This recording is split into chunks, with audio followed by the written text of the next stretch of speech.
दोस्तों आपका हमारे YouTube चैनल फार्मेसी वाला 81 में बहुत बहुत स्वागत है। तो दोस्तों हम एक वीडियो पहले अपलोड कर चुके हैं, उसमें हमने देखा है कि HAP क्या होता है, इसकी डेफिनेशन, स्कोप ऑफ HAP, और इसमें बात कर चुके हैं कि HAP में क्या क्या अपन को सिलेबस रहता है और क्या क्या पढ़ना है फर्स्ट सेमेस्टर के अंदर। तो दोस्तों ये हमारी सेकेंड वीडियो है। इस वीडियो में हम बात करने वाले हैं कि जैसे कोई अपनी बॉडी है तो बॉडी किन किन कारकों से मिलकर बनी रहती है। तो उसमें केमिकल पार्ट भी होते हैं, कुछ टिश्यू होते हैं, सेल्स होते हैं, ऑर्गन होते हैं। तो इसी के बारे में आज हम डिस्कस करने वाले हैं। जिस प्रकार हमारा पैराग्राफ होता है तो वो लेटर के बाद वर्ड्स, वर्ड के बाद सेंटेंस, फिर सेंटेंस के बाद अपना एक पर्टिकुलर पैराग्राफ बनता है। तो उसी प्रकार हमारा बॉडी है जो कई कारकों से मिलकर बना होता है। दूसरा एग्जाम्पल है जैसे कि हमारा घर है, तो घर कई सारे ईंटों से मिलकर बना रहता है। तो ईंट हमारी रेत और मिट्टी से मिलकर बनी रहती है। तो इसी प्रकार हमारा एक बॉडी सिस्टम होता है जो कि बहुत सारे कंपोनेंट से मिलकर बना रहता है। तो दोस्तों अब बात कर लेते हैं कि हमारी जो बॉडी होती है किन किन कंपोनेंट से मिलकर बनी रहती है। तो बात करें हम लोग यहाँ पे ह्यूमन बॉडी की, तो इसके अंदर हमारे बेसिकली 6 लेवल्स होते हैं, ठीक है, जिनसे मिलके हमारी एक बॉडी बनी होती है। अच्छा, यहाँ पे एक बात और होती है कि जो हमारे लेवल्स होते हैं ये आपस में एक दूसरे से कहीं ना कहीं कनेक्टेड भी होते हैं, ठीक है। तो उनको हम लोग यहाँ पे आगे वीडियो में देखेंगे तो आप लोग को काफी अच्छे से समझ में आ जाएगा।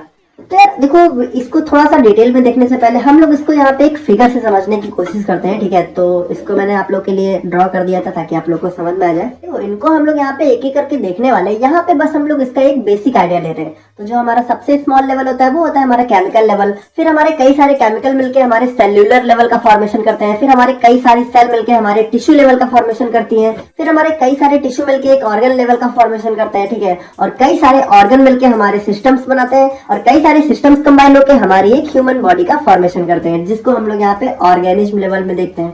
तो अब हम लोग इनको एक एक करके यहाँ पे थोड़ा सा डिटेल में देख लेते हैं।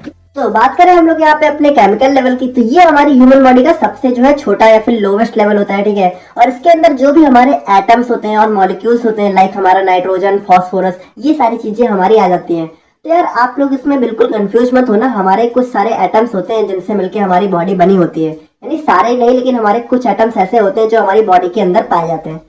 और वही बात करें हम लोग यहाँ पे सेल्यूलर लेवल की, तो इसके अंदर जो हमारी सेल्स होती हैं, तो यार सेल का नाम तो आप लोगों ने सुन ही रखा होगा। तो ये जो हमारी बॉडी होती है उसकी सबसे basic structural and functional unit होती है। तो देखो, सेल के ऊपर ही हमारा पूरा सेकंड चैप्टर बेस है, तो वहां पे हम लोग इसको बहुत ही डिटेल में देखेंगे। यहाँ पे आप लोग बस शॉर्ट में समझ लो कि जो हमारे एटम्स मॉलिक्यूल्स होते हैं वो हमारे कंबाइन करके सेल का फॉर्मेशन करते हैं। और वही बात करें टिश्यू की, तो जब हमारे कई सारी सेल्स यहाँ पे कंबाइन हो जाती हैं तो वो हमारे यहाँ पे टिश्यू का फॉर्मेशन करती हैं, ठीक है। लाइक आप लोग को पता है, structurally and functionally similar group of cells combine together to form tissue. अच्छा, यहाँ पे एक चीज आप लोग ध्यान से देखना कि जो हमारी स्ट्रक्चरली और फंक्शनली सिमिलर सेल्स होती है, ठीक है, वही यहाँ पे टिश्यू का फॉर्मेशन करती है। लाइक ऐसा नहीं हो सकता कि हमारी 2-3 अलग अलग टाइप की सेल है वो मिलके हमारी टिश्यू का फॉर्मेशन करेंगी। जब हमारी सिमिलर का मतलब क्या होता है कि जो हमारे सेम काम करती हैं, यानी कि जब यहाँ पे कई सारी सेम वर्क करने वाली जो सेल्स होती हैं, जब वो कंबाइन करती हैं तो हमारे एक टिश्यू का फॉर्मेशन करती हैं। अब जैसा टिश्यू होगा उसी के हिसाब से सेल होगी। तो उसको हम लोग यहाँ पे टिश्यू के ऊपर भी हमारा तीसरा चैप्टर है तो वहां पे देख लेंगे। और यहाँ पे बात करें तो टिश्यू हमारे यहाँ पे बेसिकली 4 टाइप्स के होते हैं, जिसमें पहला है हमारा एपिथेलियल, दूसरा हमारा मस्कुलर, तीसरा हमारा कनेक्टिव और चौथा है हमारा नर्वस। और यहीं पे बात करें तो जो हमारे कई सारे टिश्यू होते हैं, जब वो यहाँ पे कंबाइन करते हैं तो हमारे ऑर्गन्स का फॉर्मेशन करते हैं। अब ऑर्गन्स के अंदर जो भी हमारा हार्ट हो गया, लिवर हो गया, लंग्स, ब्रेन, ब्लैडर और जो भी ऑर्गन्स होते हैं, तो आप लोगों को पता होगा यार, नाम तो सुन ही रखा होगा। तो यही सारी चीजें हमारी ऑर्गन लेवल के अंदर आ जाती हैं।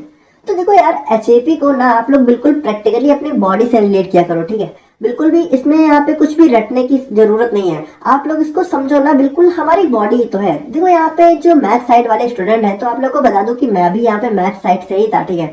लेकिन मुझे भी थोड़ा समझ में आ गया, ठीक है, और थोड़ा कोशिश कर रहा हूँ कि आप लोगों को भी समझा सकूं। तो बस कुछ है नहीं यार, देखो बहुत ही सिंपल है। बाकी बायो वालों को तो सबको समझ में आ ही रहा होगा, आई होप सो। और वही बात करें हम लोग यहाँ पे अपने सिस्टमिक लेवल की, तो जो भी हमारे बॉडी के डिफरेंट सिस्टम्स होते हैं वो इसके अंदर आ जाते हैं। लाइक हमारा इंटीग्यूमेंटरी सिस्टम हो गया, skeletal system, nervous system, muscular system. तो देखो यहाँ पे इसके बारे में हम लोगों ने डिटेल में इसलिए नहीं देखा हुआ है क्योंकि इन्हीं सारी चीजों को एचएपी के अंदर हमें पढ़ना है, तो वहां पे हम लोग इसको डिटेल में देख लेंगे। बाकी यहाँ पे बेसिकली हम लोग एक बेसिक आइडिया ले लेते हैं कि इंटीग्यूमेंट्री सिस्टम के अंदर हमारे जो स्किन्स होते हैं, हेयर्स होते हैं, यानी हमारी बॉडी के जो ऊपरी लेयर्स होती हैं वो आ जाती हैं जो हमारी बॉडी को प्रोटेक्ट करती हैं।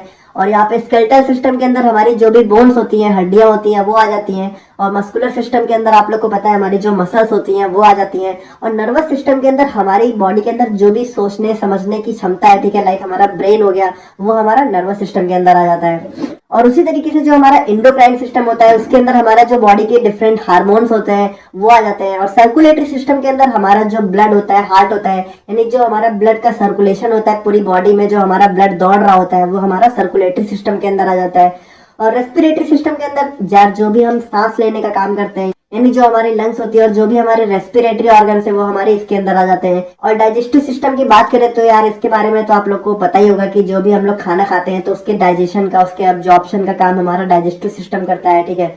और रिप्रोडक्टिव सिस्टम की बात करें तो जो भी हमारे न्यू ह्यूमन बीइंग का फॉर्मेशन होता है वो इसके अंदर होता है। और लिम्फेटिक सिस्टम की बात करें तो जो हमारे बॉडी में डिफरेंट फ्लूइड्स होते हैं, ठीक है, उनको रेगुलेट और मैनेज करने का काम हमारा यहाँ पे लिम्फेटिक सिस्टम करता है। और यूरिनरी सिस्टम की बात करें तो जो हमारी बॉडी के अंदर जो हमारे ब्लड का फिल्ट्रेशन होता है, ठीक है, और यूरिन का फॉर्मेशन होता है, ठीक है, वो हमारे यहाँ पे यूरिनरी सिस्टम के अंदर आ जाता है।